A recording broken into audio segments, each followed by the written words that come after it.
When you take away a guy that over the course of 9 seasons had an 860 OPS for some really dog shit teams, to be able to do that and essentially carry a lineup that had very little around him for the vast majority of his tenure with this organization. Yeah, that's going to leave a hole in the organization.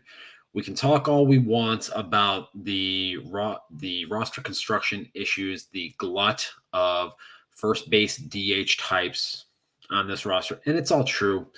But at the end of the day, removing a guy that you could count on. I know the power numbers were down this year. If you look at some of the advanced numbers and some of the expected data, he was a victim of some poor circumstances. So you take that away.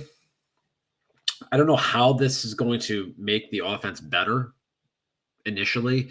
Do I have any confidence that Steve, can I interject here? you can? I've been told by some people, and I guess there's some stuff that backs this up in certain places if you go look for it. But I've been told by some people that this will make the offense better because Andrew Vaughn will be playing first base instead of the outfield, and that inherently makes the offense better. I don't know if you want to explain how to bridge that gap here, but I've seen this around, and I think it's something that can be argued either way. Yeah, and that was one of the things I touched on for a piece that I wrote over at On Tap Sportsnet that just dropped maybe about 45 minutes ago. Hint, hint. It's going to be very hard to quantify how playing out of position impacted Andrew Vaughn at the plate, particularly in the second half of seasons when he was wearing down. So that could very well be part of it. I also do think that in a lot of ways, the lost development time that he had from not playing in Birmingham or Charlotte or getting to see high level minor league pitching was a bigger factor in all this. So we're really going to kind of find things out now for Andrew Vaughn here. But just simply saying that having him stand on the infield dirt the whole time, being able to burn an outfield glove that he should never touch ever again, to think that that is automatically going to cure all that ails and that he's going to turn into Reese Hoskins or Pete Alonso, which is what he needs to be as a right offensive only first baseman. I want to see it before I believe it. Yeah, Sal wanted to know what kind of new math that is. I think the answer is Steve Analytics right there. See, my guy Sal, he knows that I like to talk facts only. That's just kind of what I do. It could be called fax math. I mean, it could be. Could be called fax math. Bez, how do you think this is going to affect the White Sox lineup just initially here? I can't imagine a lineup that's better. I mean, if you look at this thing on paper, Rick Hahn still has a lot of work to do. We don't have a left fielder. We, as a matter of fact, I think have 2 left fielders on the 40-man roster. I'm sorry, 2 outfielders on the 40-man roster right now. And that's if you include Eloy Jimenez. So I don't see any way that this is better until we see the rest of the acquisitions that Rick Hahn decides to make throughout the rest of this offseason. And I don't have a lot of faith in that. And Andrew Vaughn has a lot to prove. I think a lot of people have just kind of come to this conclusion that you're just going to stick him at first base and he's no longer in the outfield playing his natural position and he's just going to hit better because of that. I'm not buying that. Was not on the we need to let Abreu walk bandwagon, but that's not why you called. Steve, I'm going to throw this one back to you. I mean, you just referenced this piece that's up on OnTap Sportsnet, but let's dig into some Andrew Vaughn numbers here. There were some causes for concern. Don't give everything away, but let's just kind of highlight those for the listeners because Besnick just touched on it.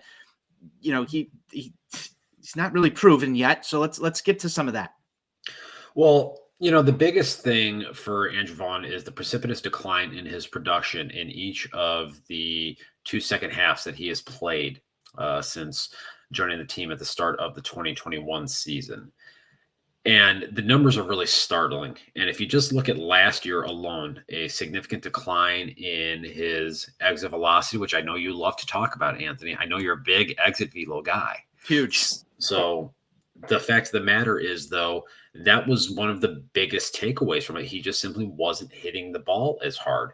And a lot of people will say that, oh, that was a function of his legs simply not being under him, not being able to generate enough pop. There wasn't any discernible difference in his average launch angle. So he was still utilizing his legs, but just simply wasn't hitting the ball with as much velocity as was needed to be impactful at the plate. The other big takeaway from it was that this past season, his walk rate went down to less than 6%. And this was a guy that was 8.5% as a rookie for a guy that never saw any pitching above Class A Winston-Salem. I thought that was really impressive. For it to take the precipitous decline that it did last year is very troubling. So these are two things. Now, Steve, I'm interested in this data here because you're throwing some data out, and let's look across the rest of the team. Has anybody else seen that kind of decline in their walk rate?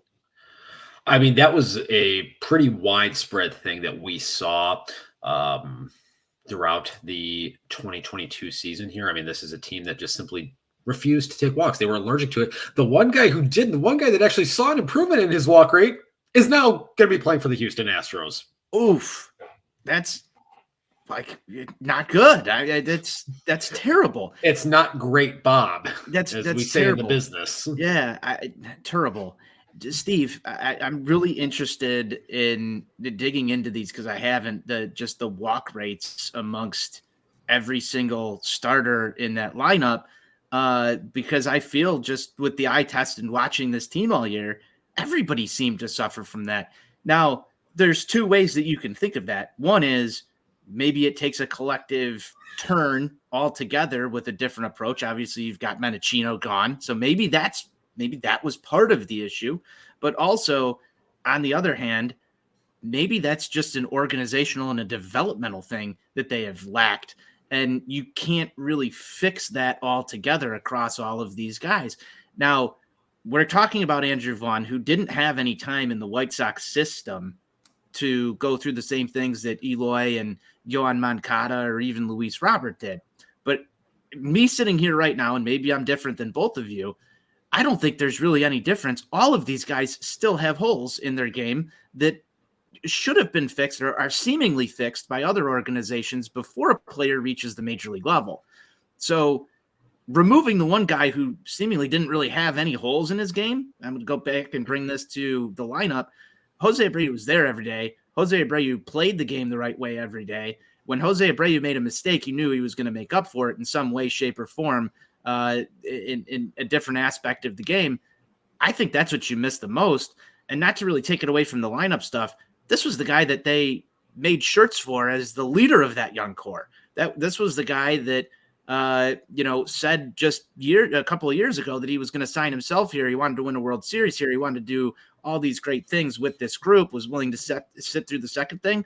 I want to move the conversation here as to why the hell is Jose Abreu leaving this organization at this juncture? Was it Jose's decision, or do you guys think it was the White Sox decision to part ways with Jose Abreu? Because I think that there is a lot of room to talk in this regard right here as to why he's not back. He's not coming back, but why is that the case? Is this a Rick Hahn move saying we're going to go with Andrew Vaughn? Is it a money move, or was there bad blood here? I want to bring up the fact that I was uncomfortable with the way that the last game was played and that you didn't see Jose Abreu in the lineup. Felt like nail in the coffin to me. We can go back and pull the tapes on that. We're going to pull tapes from other things that happened along the way here. But I want to hear what you guys have to say. Me, personally, I think I'm in the camp of there might have been a little bit of bad blood. I think there definitely was some bad blood here. And I have a source that had been saying for several months now that Abreu to Houston was almost an inevitability. And look what happened here today. So, and kind of some of the things that you hear through the grapevine a little bit, that Abreu wanted to move on, that he felt it was time. And I wrote about this a couple of months ago. This organization failed him for 9 years. He gave the 9 best years of his baseball life to this sad sack fucking organization. And what does he have to show for it? 2 playoff wins because he has a fucking cheap ass piece of shit owner who didn't really care about winning. He talked a big game. Boob Nightingale and all these people love to come out there and they love to defend Jerry Reinsdorf. Nobody wants to win more than Jerry Reinsdorf. Fuck you, you piece of shit.